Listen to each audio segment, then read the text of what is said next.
Sejam todos muito bem-vindos para o nosso podcast aqui. Vai ser um papo, na verdade.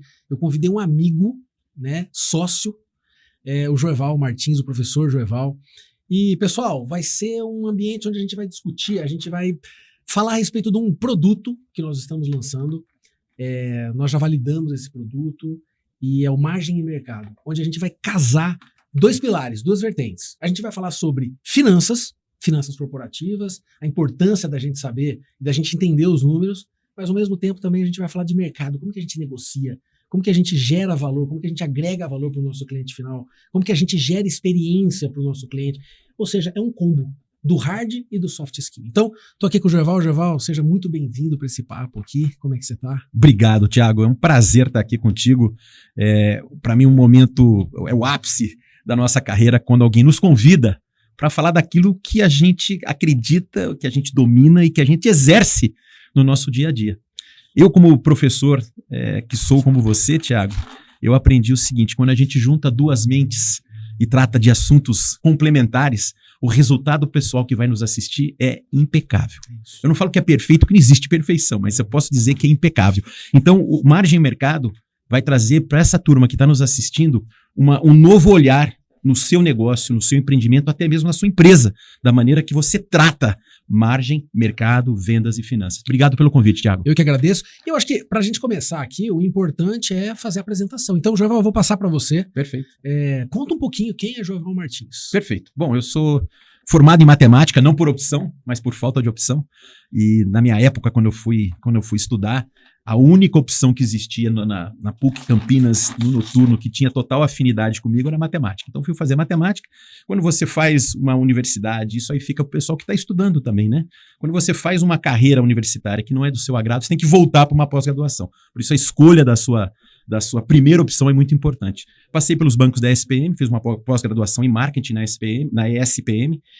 Depois disso, eu viajei para os Estados Unidos. E quando você é educado no segundo idioma, é mágico, né? Então, eu passei pela Wharton School, onde eu fui fazer finanças e marketing dentro da Wharton School. Durante a pandemia, eu fiz o meu mestrado em inovação e negócios digitais. Sou professor do IBEXT, sou coordenador de um curso de marketing e vendas com inteligência artificial para o profissional do futuro. Passei pela FGV. Como carreira, eu sou um vendedor, né? Às vezes meu filho me pergunta: pai, o que eu ponho aqui na sua profissão do pai, né? Vendedor, né? Essa é a minha paixão, vender, criar laços com clientes e entregar para ele um produto impecável. E passei por empresas como Motorola, Accenture, HCL Software, The Link. Então, tenho uma carreira de vendas em tecnologia muito grande. E agora, trilhando uma carreira de educação corporativa, que você sempre foi meu incentivador. Então, muito obrigado mais uma vez por ser essa faísca também na minha carreira, Thiago. Legal, muito bom. Então é isso, pessoal. Deixa eu me apresentar também para que vocês possam me conhecer. Então, eu sou o Thiago Tossi. A minha formação é engenharia de computação, fiz engenharia de computação. Eu falo que como início de carreira, que foi importante para mim. Depois eu fiz um MBA em marketing, finanças, né, nos bancos ali do IBMEC, da GV. Em 2011 eu fui para Harvard estudar inovação e ambidestria. Então, como que a gente consegue olhar com uma visão ambidestra para o negócio, ou seja, como que eu rodo o core business, um negócio nosso, mas ao mesmo tempo como que a gente traz inovação para dentro desse jogo. Fiz um mestrado também em economia na Fundação Getúlio Vargas e do ponto de vista corporativo passei por grandes empresas onde nós trabalhamos juntos, na Motorola, passei pela Câmbio Networks, pela Vivo, Brasil Telecom. Então tive uma vivência aí no começo, principalmente no começo da carreira, muito focado em telecomunicações, e hoje eu estou muito focado na parte de educação corporativa. Então já faz aí uma década que eu tô com educação corporativa e eu falo o seguinte, né, Joeval, que a gente transforma CPFs. Exato. Transforma vidas. Empresas contratam a gente, mas a gente transforma CPF. A gente faz a mudança na pessoa que está lá na ponta. E obviamente que isso reverbera na empresa. Né? Mas a gente muda pessoas, né? E eu passei, assim, eu falo que foi uma epifania, né? Foi um negócio, um start que aconteceu. Quando eu estava em Harvard, eu desenvolvi uma técnica, uma metodologia chamada BFT, ou BFT, que é o Business Focus Training. Eu sei que o nome em inglês é meio... Mas significa, o treinamento, a capacitação focada no negócio. Então, como que a gente consegue levar para o ambiente corporativo, para as pessoas que estão ali, algo muito leve e didático? Então, assim, é levar a técnica, é levar a teoria, mas ao mesmo tempo, como que a gente conecta isso numa prática? Eu não gosto muito também da palavra treinamento ou curso. Eu falo que a gente vive uma oficina. Exatamente. E aí o pessoal colocou uma máscara de oficina chamando de workshop. O nome que você quiser. Workshop, oficina. Mas é algo prático. E a gente conseguiu fazer isso, graças a Deus, muito bem feito. E tem dado excelentes resultados aí, principalmente nas empresas e as pessoas que passam com a gente, né? E se você me permite, claro. Thiago, conhecendo um pouquinho do BFT, nessa jornada que a gente está caminhando juntos agora, eu que passei por várias metodologias de vendas, posso falar alguma delas aqui, né? Spin Selling, Conceptual Selling, Strategic Selling, gerenciamento de altas contas, de alto valor, etc, etc. São metodologias maravilhosas, principalmente aquelas de quem eu sou discípulo, que é do Miller e Hyman, que, na minha opinião, são dois autores maravilhosos de metodologias de venda.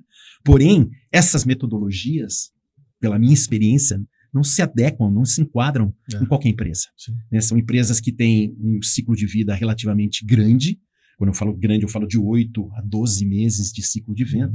E nem sempre o Conceptual Selling e o Strategic Selling se encaixam, por exemplo, numa venda varejo.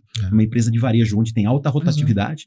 Imagina uma empresa de fast fashion. Vamos pegar uma Zara, uma C&A, uma Renner, que troca a cada semana de coleção. Como que você aplica essas metodologias? Então, acho que a grande vantagem, e acho que foi uma grande sacada sua, trazer o BFT, porque o BFT se enquadra, se encaixa na demanda e na necessidade do cliente daquele momento. Exato. E a estratégia hoje em dia, principalmente no Brasil, a estratégia hoje, eu falo para meus alunos e falo também para as pessoas que trabalham comigo, é uma fotografia do momento. Então, se eu pensar hoje numa estratégia de 5 anos, já comecei errando. Já estou errado.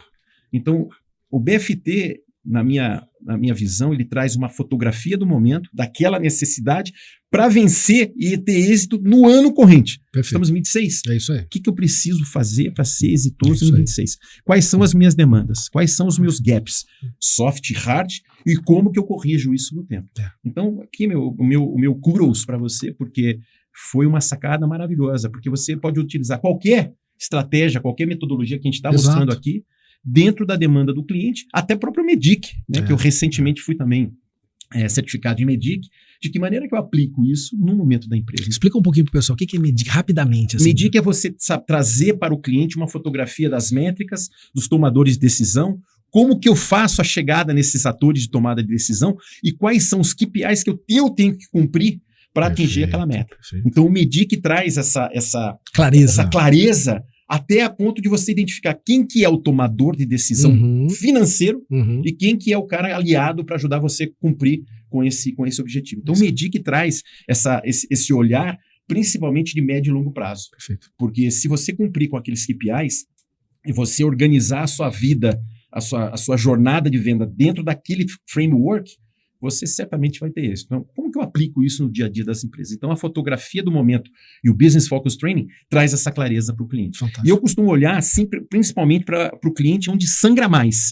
Né? Então, se você pegar em uma empresa, qualquer empresa, né? Onde sangra mais e o que sangra antes nessas empresas? Primeiro, o cliente. Perfeito. Então, o cliente começa a entender que talvez você não tenha um posicionamento mais que o atenda, a sua monetização não está tão rápida quanto imaginava, ou o seu serviço não está cumprindo mais com o papel. Como que eu pivoto, quais são os KPIs que eu tenho que cumprir, como que eu ataco esses caras. E a gente vai ver isso, principalmente no margem mercado. No margem mercado a gente vai mostrar como finanças se adequam, casa-se perfeitamente com vendas, e como que a gente entrega isso aí no final do dia. E é interessante, Eval, porque eu percebo que muita gente, às vezes, negligencia, seja um empreendedor, seja uma pessoa que trabalha numa empresa, porque aqui a gente está falando com todo mundo, né? Seja com a pessoa que já tem um negócio, ou que está querendo empreender, seja uma pessoa que trabalha na área, dentro de uma área, no ambiente corporativo. As pessoas, às vezes, olham muito só para uma vertente e esquecem o outro lado, por exemplo, ou olham só para o financeiro, mas esquecem também de olhar para o cliente, olham só para o cliente, mas esquecem, e como a gente precisa fazer essa junção, essa é a ideia do margem de mercado. E nesse bate-papo, eu falo que o bate-papo que nós vamos ter aqui, nós vamos trazer alguns insights, pessoal, para vocês sentirem, para vocês terem um pouquinho do cheiro do que é que vai ser entregue ali, quais são os temas que a gente vai trazer, que a gente vai discutir, quais são os exercícios que a gente vai colocar em prática, né? Exatamente. Vamos começar pelo primeiro tema, Joval. Vamos lá. Por que as empresas quebram? Vamos falar, eu vou começar com você. Era para eu começar falando aqui da parte de finanças, mas eu quero saber o seguinte, Joval. Quando a gente olha para a experiência do cliente, quão importante isso é? Será que a gente está olhando para a jornada dele? A gente está cuidando desse processo fim a fim? A gente olha só para os touch points? A gente vai usar algumas palavrinhas aqui em inglês, pessoal, mas aí a gente vai ajustando, vai ajustando. Parando as áreas. Quando a gente olha para uma experiência, veja você, por exemplo, que vende coisas, ou você como cliente, como consumidor. O que são esses touch points? São pontos de contato. Quando você entra em contato com uma empresa, você pode ir call center, é um touch point. Fala com o vendedor, é um touch point. O site é um touch point. O app é um touch point. Uma coisa é olhar para pontos de contato isolados. Outra coisa é você olhar para a jornada como um todo. E a grande pergunta é, será que estamos olhando para a jornada como um todo e quão importante é a experiência do cliente nesse processo? Perfeito, Thiago. Eu vou compartilhar uma história real da minha carreira, onde eu aprendi a importância dos 3 movimentos, ou os 3 sales motions que existem hoje para você fazer uma venda. Primeiro, a prospecção. Legal. Né? A prospecção é importante. Quem não prospecta não vende. E a prospecção, ela é cruel. Cruel. Você vai receber milhares de não. 99% não. 99,9% de não e 0,1% de sim. Então a prospecção, ela é cruel, mas é importantíssima. E você ajustar essa prospecção, customizar essa prospecção é importantíssimo para o sucesso e o êxito do quê? Você ter um retorno desse cliente. Eu vou só te interromper aqui, Joval, porque a gente estava conversando disso. Até o uso da IA ajuda nesse processo, né? Fenomenal. Nós tivemos um exemplo essa semana né, de prospecção e como a IA nos ajuda a olhar com o olhar do meu cliente ou do prospect para a minha prospecção. Perfeito. Então a IA é importantíssima. Mas vamos lá, vamos falar do motion. Então a prospecção é o ponto de partida. Se você não tem uma boa prospecção, você não tem um bom sequenciamento de prospecção, certamente você está fadado a não ter êxito. Né? Então começa por aí. A prospecção é importante, isso aí começa a jornada do cliente, começa aí na prospecção. Você tem o telefone, o e-mail, o nome, o cargo dele, e você acha isso aí hoje no LinkedIn, você acha em listas, você acha em ferramentas de prospecção, com dados, Info, Reach AI, Rocket Reach, eu posso dar milhares de ferramentas, mas se você não colocar inteligência na sua prospecção, o seu retorno é muito baixo. Perfeito. O segundo motion é a conversão, é a venda. Cara, fiz a prospecção, engajei o cliente, trouxe ele para o funil, nutri esse cara, dei preço, fechei, lindo, maravilhoso. Aí vem o mais importante de tudo, que é a retenção desse cliente. Prospection, conversion e retention. Então, quando você tem a retenção do cliente, o cliente compra de novo de você, o que aconteceu com o seu CAC? Foi lá embaixo. Então, você ter uma experiência do cliente impecável no seu produto, na sua entrega, no seu serviço, no seu produto, é fundamental para o sucesso da sua empresa, para o sucesso da sua carreira. Perfeito. Seja você um administrador, um vendedor, um pós-venda, um customer. A jornada do cliente, ela não está na mão de um elemento, de uma persona dentro da empresa. É isso aí. Então, quando eu executo a prospecção com qualidade, eu converto com qualidade e eu retenho esse cliente, a chance de eu ter êxito e ter o mais importante dentro da minha empresa, que é o quê? Cash. É isso Você aí. Vai falar disso. É isso aí. Se eu tenho cash, eu vou lá no meu cofrinho, eu vou lá no meu banco, eu vou lá na minha conta e eu tenho dinheiro. Com esse dinheiro em mãos, eu faço o quê? Você reinveste. Invisto, contrato mais. E quem compra bem, vende bem. Vende bem. Quem contrata bem, vende bem. Sim. No final do dia, tudo aqui sem pretensão nenhuma de desmerecer qualquer área da empresa, mas a gasolina do motor tem que ir para o motor de vendas. A gasolina premium tem que ir para o motor de vendas da empresa. Então, o Customer Experience, que era o antigo pós-venda, né? Ele tem que ser impecável. Eu reter o meu cliente na minha base é fundamental para o meu sucesso e, por mais importante, para que eu aumente o LTV, né? O Lifetime Value desse cliente. E no final do dia, esse CAC que me custou lá no início da jornada da prospecção desse cliente, ele reduz no tempo. Perfeito. Então, quanto mais próximo de um dígito esse CAC estiver, melhor para saudar. Mais margem, né? Mais margem, melhor para a saúde da minha empresa. Perfeito, excelente. E aí eu vou aproveitar e vou dar agora a visão de finanças, né? Vamos trazer um pouco... Então, por que empresas quebram, né? O que a gente percebe, Joeval, é que muitas empresas e muitas pessoas não olham para 3 coisas básicas dentro de uma empresa. Custos, despesas e também a minha receita. Aí você fala, poxa, Thiago, mas esse é o básico. O problema, pessoal, é que às vezes falta o quê? Falta conhecimento de uma DRE. Isso é muito simples, Joeval. E a gente viu, e a gente aplica isso com nossos alunos. A DRE, pessoal, nada mais, ela conta uma história da venda. Lá de cima, quanto que eu faturei, quanto que eu tirei de imposto, aí vem receita líquida, aí você tira os teus custos variáveis, despesas variáveis, custos fixos, despesas fixas, EBITDA, lucro líquido. Ou prejuízo líquido. O problema é que muita gente também não entende, por exemplo, o que é regime de caixa versus regime de competência. Eu vou explicar rápido isso aqui, e fácil.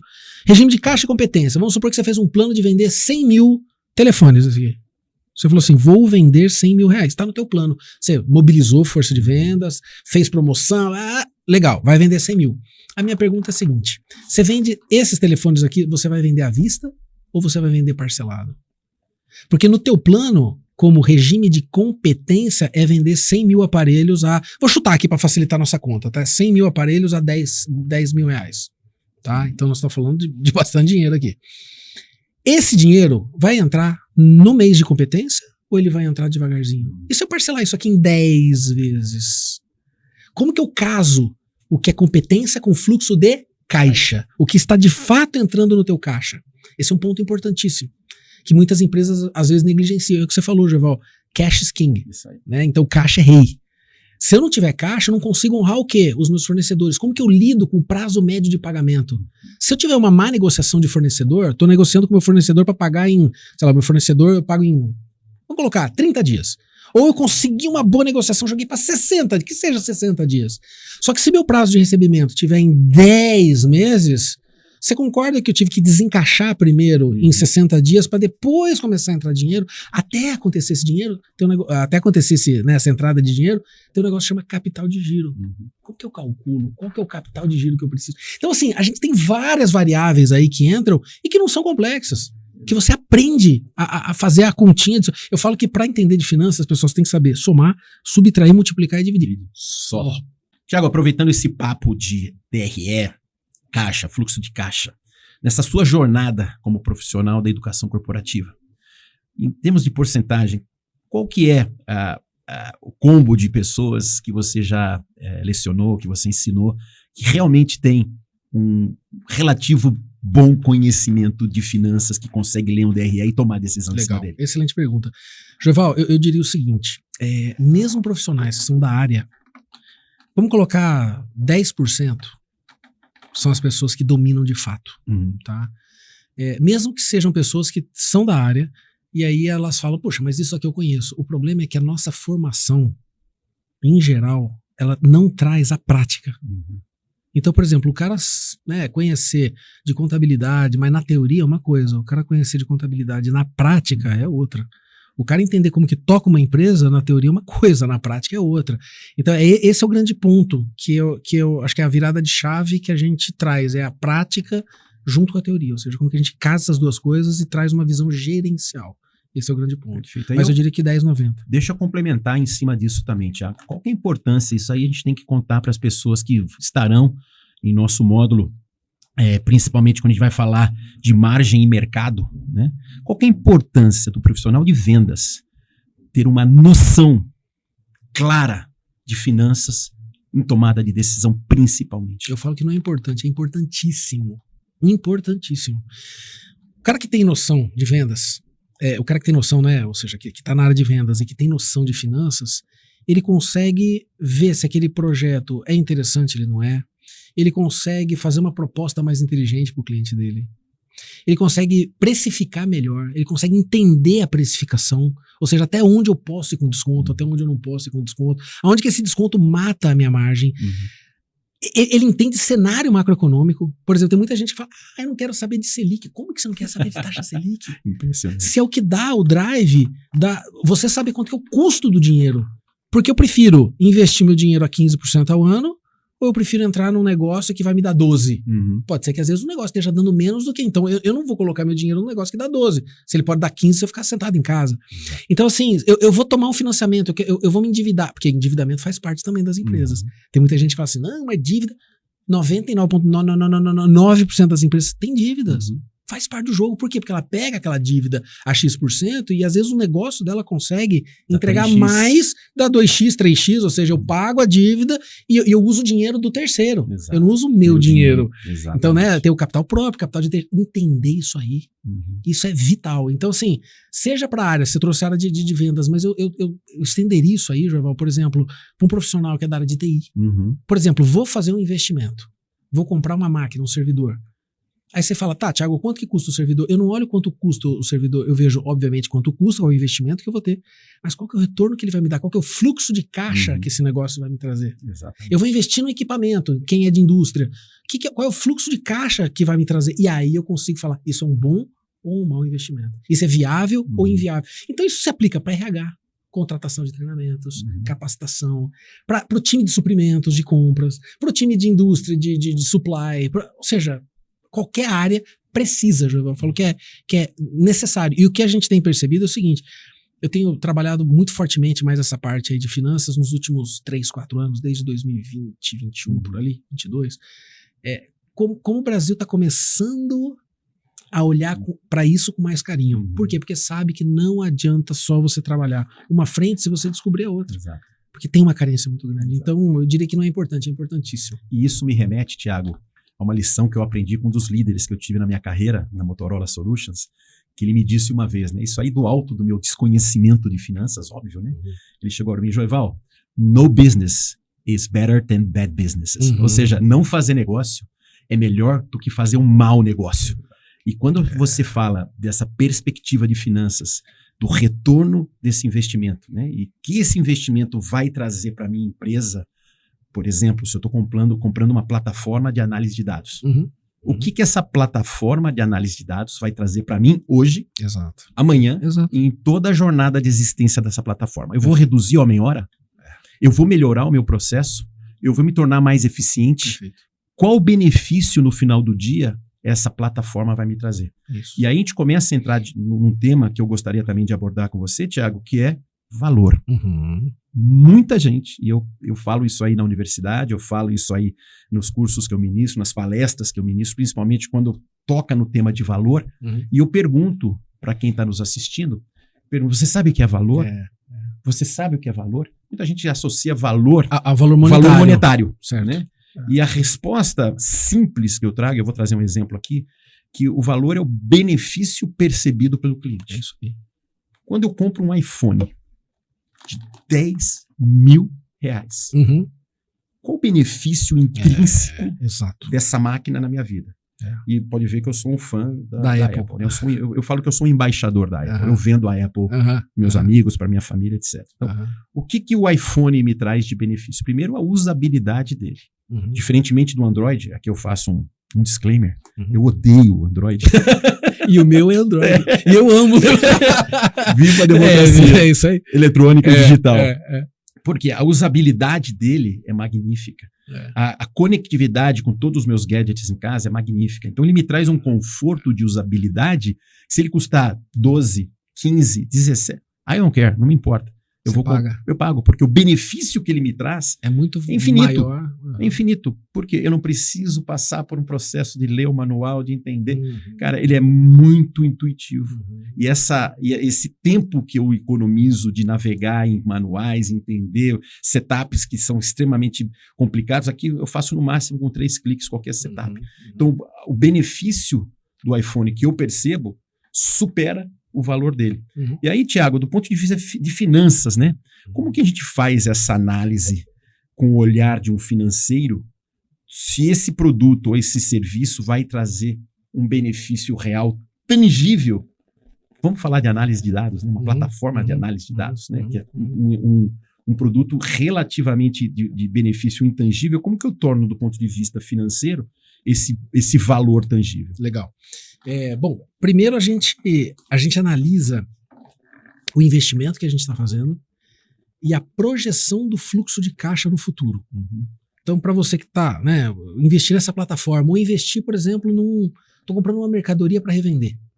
Então, independente se é físico, se é serviço, se é produto, investir. Qual que é o fluxo de caixa projetado daquilo no tempo? Aí a gente pega esse fluxo de caixa e traz ao valor presente. Por quê? Porque eu estou fazendo investimento hoje. Ok? Perfeito. Então eu estou comprando essa plataforma hoje. Estou comprando esse copo hoje. Tá? Aí eu falo, bom, mas se eu comprar essa plataforma, qual que é o retorno que ela vai me dar no tempo? Aí você deve estar me perguntando, mas eu não tenho bola de cristal. Como que você faz uma projeção de fluxo de caixa no futuro? Pessoal, aí que entram os dados. Você tem, por exemplo, se a tua empresa já roda, você tem o que a gente chama de G, que é o growth, o crescimento. Quanto que eu cresço? Ah, Thiago, eu cresço 6% ao ano, 7% ao ano, depende da tua empresa, do teu negócio. E eu posso projetar. Se eu vendo hoje 100, eu vou vender 108, depois eu vendo mais 116 e alguma coisa, aí você vai projetando aquilo. Traz a valor presente e você faz a comparação. Se o valor presente líquido daquele negócio for maior do que zero, ou seja, se todo aquele fluxo de caixa trazido a valor presente ele for maior do que o investimento, maravilha. Projeto viável.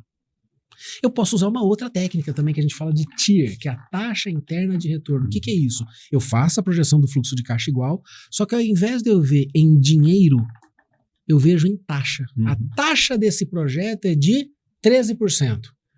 Se o custo de oportunidade que eu tenho for menor do que a taxa de retorno, maravilha. Isso é bom. Sacaram aí? Então olha lá, projetei a taxa de interna de retorno. Vamos supor que a taxa Selic hoje de 15%, tá? Estamos falando aqui em 15% ao ano.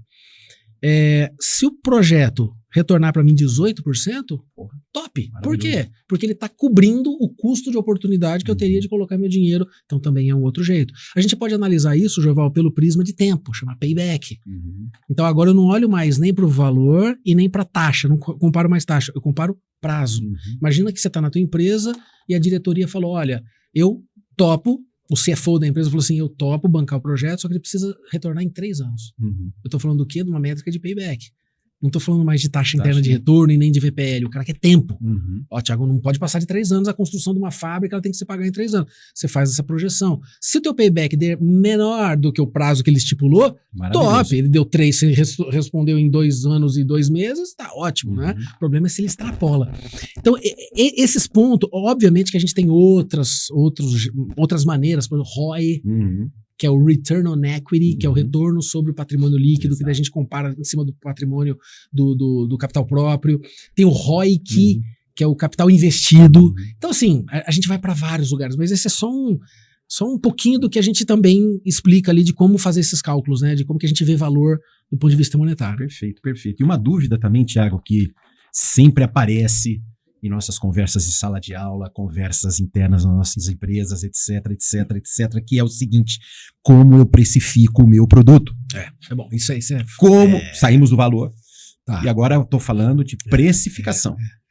Como que eu olho para o mercado e cobro igual, eu olho para o meu concorrente e cobro menos, eu olho para algum similar e tento fazer uma similaridade e puxo o preço um pouquinho para baixo, então eu fico abaixo do meu concorrente e abaixo daquilo que eu paguei, que é o custo do meu produto. Ou seja, joia. O que você pode trazer para a mesa para essas pessoas que estarão conosco em termos de precificação e da importância da precificação, Thiago? Vou olhar na câmera. Aprendam markup. A calcular markup. Ah, mas Thiago, o que é? Você aprende a calcular markup em 20 minutos, 30 minutos. O que é isso? Quando você... Eu vou dar um exemplo mais simples aqui de um produto, tá? Vamos supor, Joval, que você queira vender copo.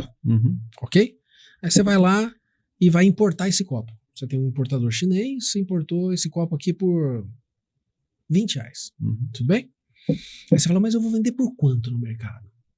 Geralmente as pessoas usam uma técnica que é o Competitor Based Pricing. O que é isso? É a precificação baseada na concorrência. Competitor Based Pricing.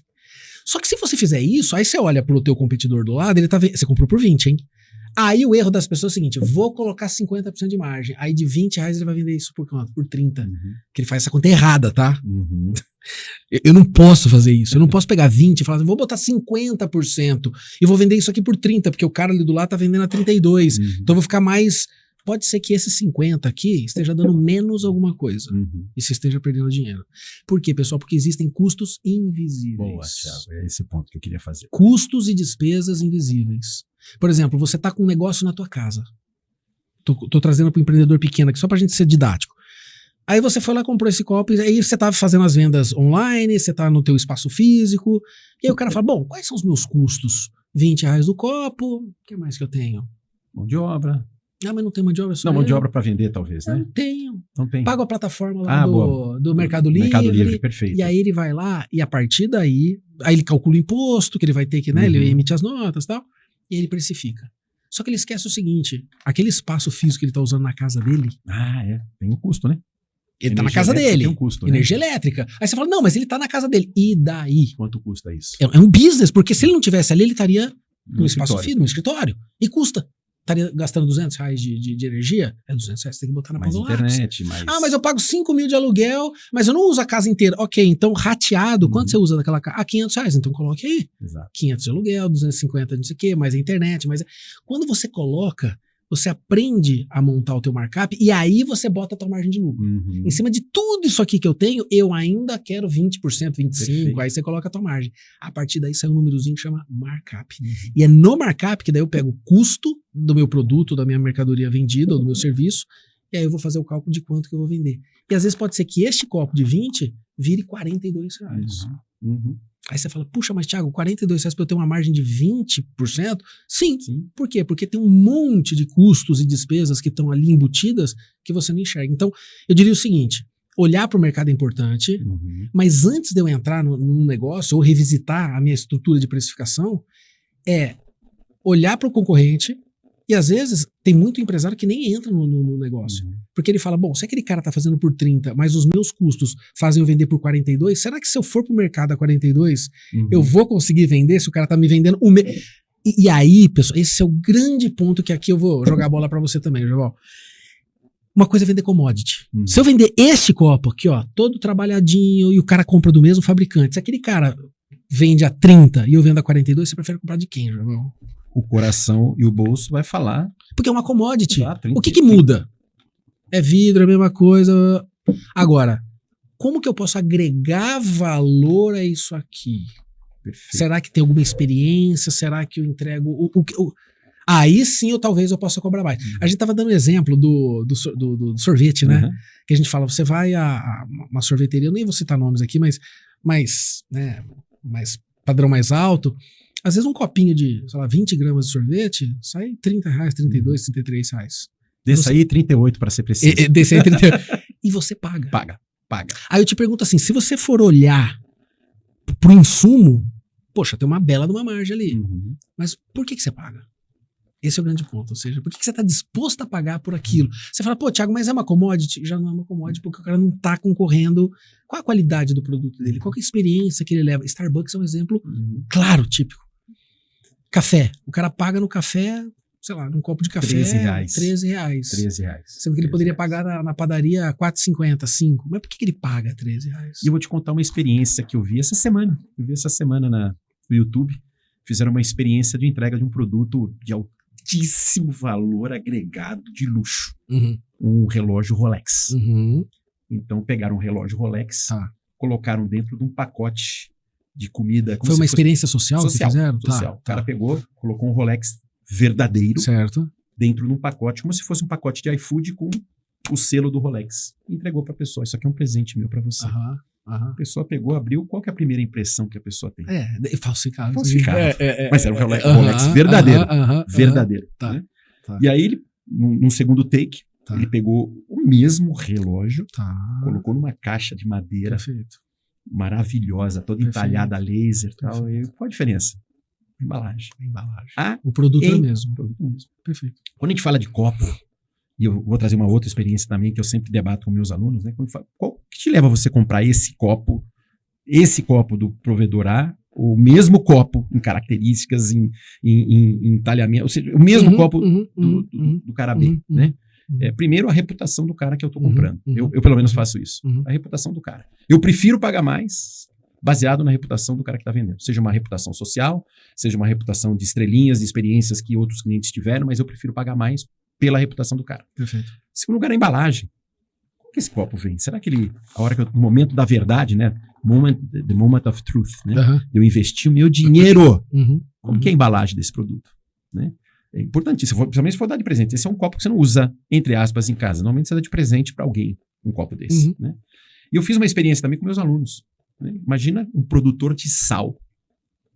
E eu quero vender mais sal para o mercado, sabendo de todos os malefícios que tem o sal. Como que eu crio uma estratégia de vender mais sal? Cara, eu amo a teoria e a metodologia do Get Out of the Building.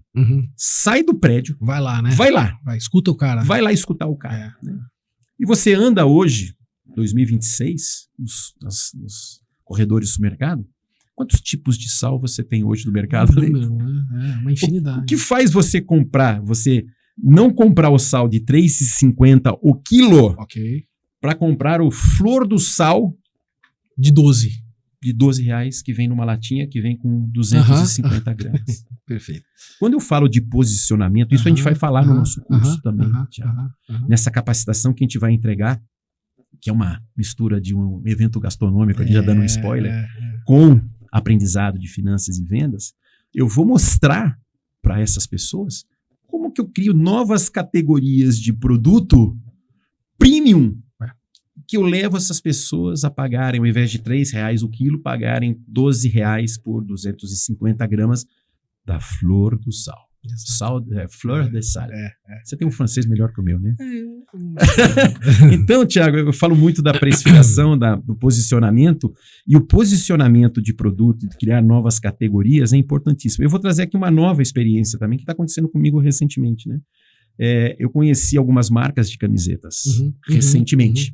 Né? A gente pode falar aqui da Minimal, da Insider, da Reserva, e vamos falar da Hering. Né? O que uma Insider, uma Minimal, uma Reserva entrega que a Hering não entrega? O que faz você usar o pica-pau? O que você faz usar o I no quadradinho aqui? A Minimal acho que nem coloca. Ou jacarezinho. Ou jacarezinho. Né? Vamos falar do jacarezinho também. Né? O que leva a você escolher essas marcas em detrimento de outras? O que a Hering entrega, o que a Hering não entrega que a Reserva, a Insider e a Minimal entregam, né? E veja, a Hering e a Reserva têm lojas físicas, você pode ir lá, encostar, tocar o produto, entender e experimentar.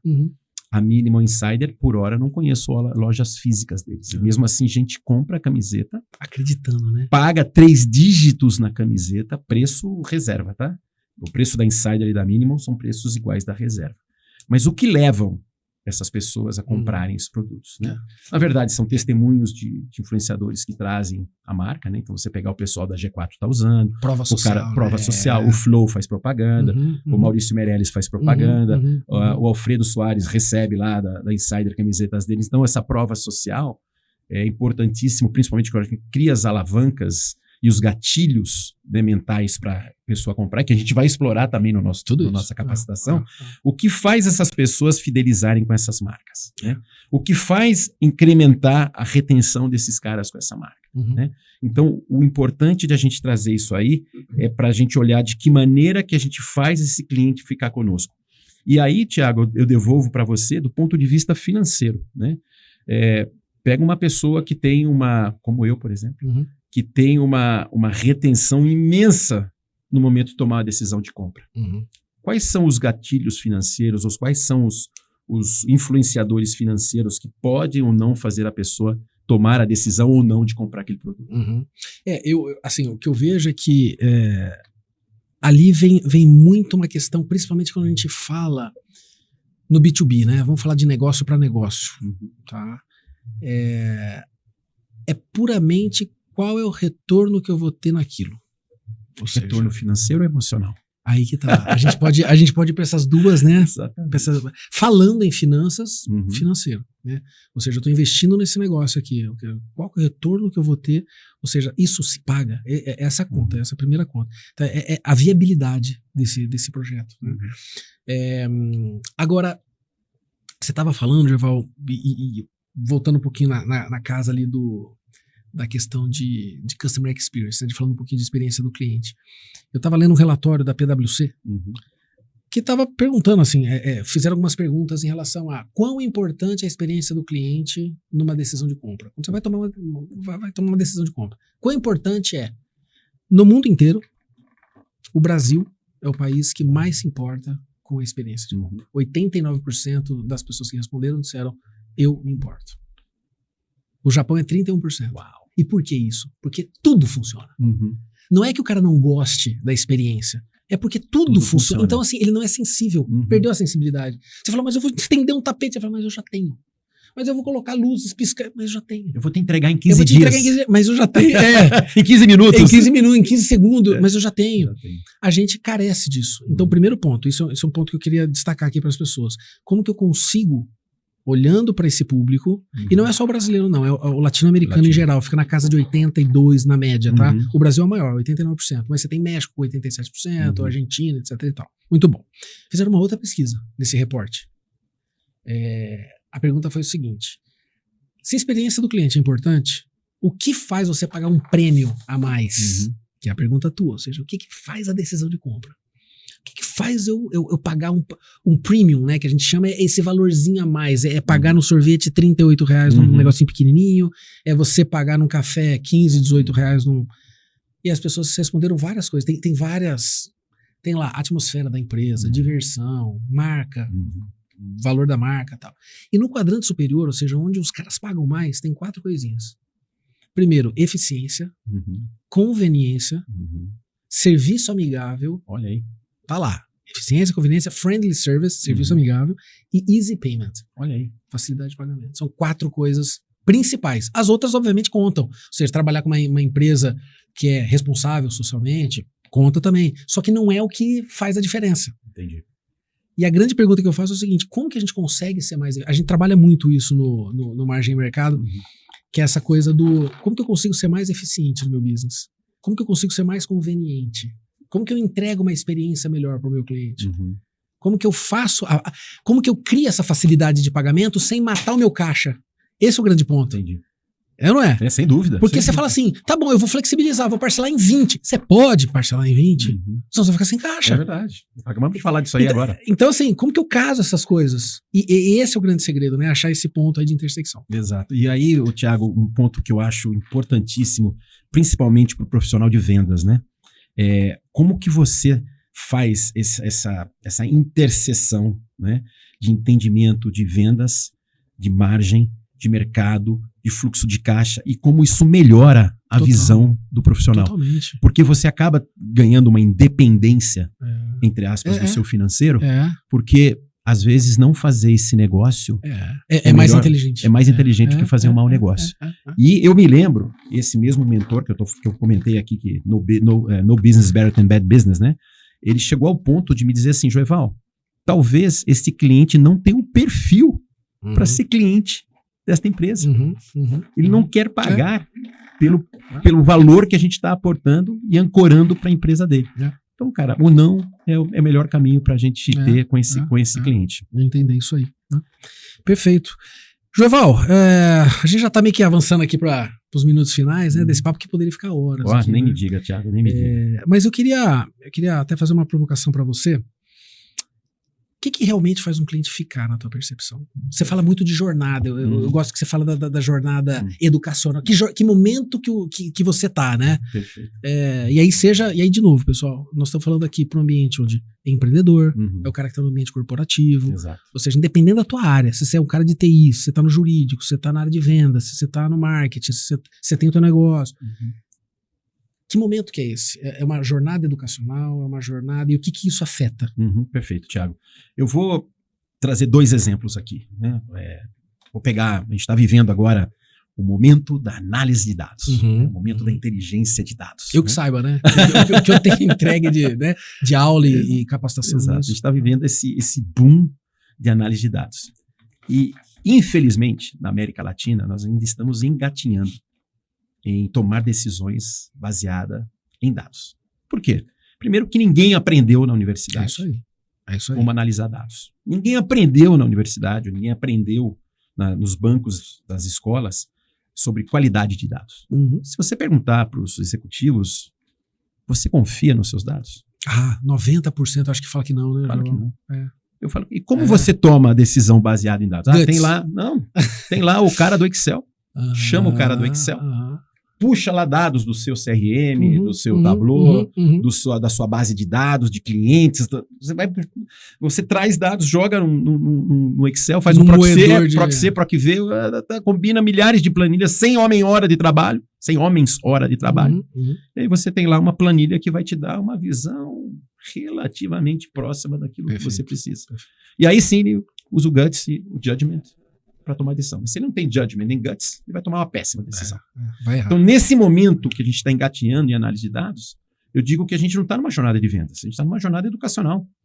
Eu, como um profissional de vender plataformas de análise de dados, quem quer que seja que esteja nos assistindo, eu sou um profissional que eu vendo uma solução de análise de dados, eu vendo uma solução de banco de dados, eu vendo uma solução que tem um valor intangível ainda para o meu cliente.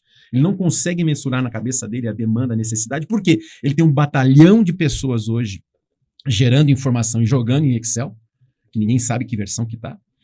Ele tem lá o guru do Excel e esse cara traz o dado. Então, para ele está resolvido o problema. Então, a necessidade dele, a demanda dele na análise de dados, eu tenho que falar, cara, você vai incrementar a eficiência, o seu homem-hora, o consumo de homem-hora para tomar e coletar esses dados vai reduzir em 70%. Você vai ter uma plataforma que no final do dia vai te entregar um dashboard, já com business intelligence na ponta, onde você vai apertar um botão, você, executivo, tomador de decisão, você vai apertar um botão e você vai ter a decisão na tela do seu computador. Aí, até você chegar nesse momento, você tem que educar o seu cliente, você tem que descobrir junto com ele quais são as dores que ele está sofrendo. E às vezes ele nem conhece as dores. Perfeito. Você tem que fazer um discovery de dores desse cliente. Então, essa é uma jornada educacional gigantesca. E que o tempo é maior, né? Ou seja, 8 a 12 meses mínimo. Projeto da América Latina nesse segmento, onde você tem vários atores tomando decisão, porque depende de onde você começa a sua prospecção, se é top-down ou bottom-up, cara, é 8 a 12 meses mínimo. É coisa, né? Agora, se você está numa venda, numa jornada de venda, seu produto é conhecido, a sua marca é conhecida, o cliente tem a dor, eu preciso comprar um banco de dados e atualizar minha base. Hoje, eu quero comprar ou do vendedor 1, vendedor 2, vendedor 3, abre-se uma RFP, uma Request for Proposal, ele convida quem ele quer, porque ele tem noção, já sabe o que ele quer. Aí é uma batalha de features, preço. Isso aí. Preço e técnica. Né? Então, nesse momento, você tem que tomar a decisão. Cara, qual que é a sua jornada e como isso vai impactar no final do dia do seu resultado. Se você não tem fôlego para bancar isso aí, cara, esquece. Você não tem hoje... Fôlego chama capital de giro. Capital de giro, exatamente. Então, como que eu faço esse engajamento? Então, eu tenho que ter no meu corpo de vendedores caras ultra especializados, que consigam numa sentada de 30 minutos com o prospect ou com o financeiro ou com o C-level, CIO, CTO, CEO, uma percepção, um toque muito refinado. Para quê? Para que ele tenha na mão, primeiro, as perguntas poderosas e tenha os argumentos para cumprir com as objeções ou sanar as objeções do cliente. E aí, Thiago, finanças é importantíssimo, cara. Se ele não souber falar que, olha, isso aqui vai te retornar em tantos meses, você vai cortar tantos homem-hora e você vai trazer para a sua empresa uma resposta em 3 horas e não em 3 dias ou 3 semanas ou 3 meses. Isso aí. Você tem 3 horas, você vai dar uma resposta para o seu cliente. Baseado em quê? Baseado no que eu estou trazendo aqui de dado com qualidade, dentro de um BI totalmente conectado com a realidade, e você sai de 3 dias, 3 semanas ou 3 meses tomar decisão em 3 horas. E aí... E a gente tem tecnologia para isso. Tem, isso aí, no-brainer, cara. Não tem como você contra-argumentar isso aí, mas demanda uma jornada educacional. Não é uma jornada de vendas, é uma jornada educacional. Joeval, acho que já estamos aqui encerrando. Eu digo o seguinte, né? A grande pergunta, acho que fica, do que a gente vai abordar muito no Margem de Mercado, é o seguinte: será que o cliente tem a percepção de valor? Será que o cliente de fato olha para o negócio e vê valor? E é isso que a gente mergulha nessa jornada. A gente vai falar tanto da parte de finanças corporativas, e quando a gente fala de finanças corporativas, nós estamos falando de leitura de DRE, de balanço patrimonial, de fluxo de caixa, de necessidade de capital de giro. Será que eu preciso? Quanto que eu preciso? De análise de viabilidade de projeto. Entra no projeto, não entra no projeto? É importante, não é importante? E ao mesmo tempo a gente entra nesse mundo de negociação, de customer experience, que eu falo que é importantíssimo, pessoal, visto que esse dado que eu trouxe da PwC não é à toa. Não. Puxa, se 89% das pessoas dizem que se importam com a experiência do cliente, como que eu não estou olhando para isso? Exato. Eu não estou mapeando a jornada do meu cliente, é isso que a gente discute, que a gente ajuda nesse processo, como que isso abre a cabeça, independente do... Eu gosto de falar isso bastante, Gerval, né? Porque a gente tem aluno de várias áreas. Eu dou aula em várias faculdades e ali os alunos, você tem a área TI, você tem gente de marketing, você tem gente de vendas, você tem a área de ADM, ou seja, de RH. E aí é como empreendedores que têm os seus próprios negócios. Então, assim, como que você explica e você cobre esse gap, tanto do hard skill que a gente fala, que é a análise de dados, é o número, é finanças, é a tomada de decisão de forma consciente, e do outro lado você tem o soft skill, que é essa visão mais de mercado, essa visão de negociação, enfim, é isso. E é isso que a gente vai falar com essa turma. Nosso evento de capacitação. Margem e mercado. Margem e mercado. Então, que é uma imersão, né? Uma imersão de 8 horas, com uma experiência gastronômica sensacional, imperdível. Mas o mais importante, eu acho, Thiago, para a gente deixar como mensagem final para essa turma que está nos assistindo, é do combo que a gente entrega, que é ímpar no mercado, né? Você vai ter, único, né? É único. Você vai ter vários gurus falando de vendas conceituais, vendas estratégicas, como adquirir cliente, prospecção, conversão e retenção. Mas o mais importante é essa visão casada de vendas e finanças que vai dar para o nosso aluno, para o nosso participante, uma bagagem ímpar que não existe no mercado. Então já está feito o convite aqui, vocês vão receber esse convite, nós vamos soltar bastante comunicação a respeito disso. Será em Campinas, já posso dar esse spoiler também. Será agora, né? Nada impede que a gente... Mas esse de Campinas é importantíssimo que você esteja presente e que a gente consiga não só trazer para o aluno ou para o participante essa pegada da venda e finanças, mas também trazer o conceito de valor. Qual que é o benefício percebido do cliente no momento que ele assina um contrato contigo? Perfeito. Pessoal, espero que você tenha gostado desse bate-papo. Eu nem falo que é um podcast, porque foi um bate-papo muito legal. Eu adoro conversar com o Gerval. Sempre a gente rende horas aí, né, Gerval? E espero vocês no Margem de Mercado. Perfeito, Thiago. Obrigado pelo convite. É isso aí. Até a próxima, pessoal. Tchau, tchau.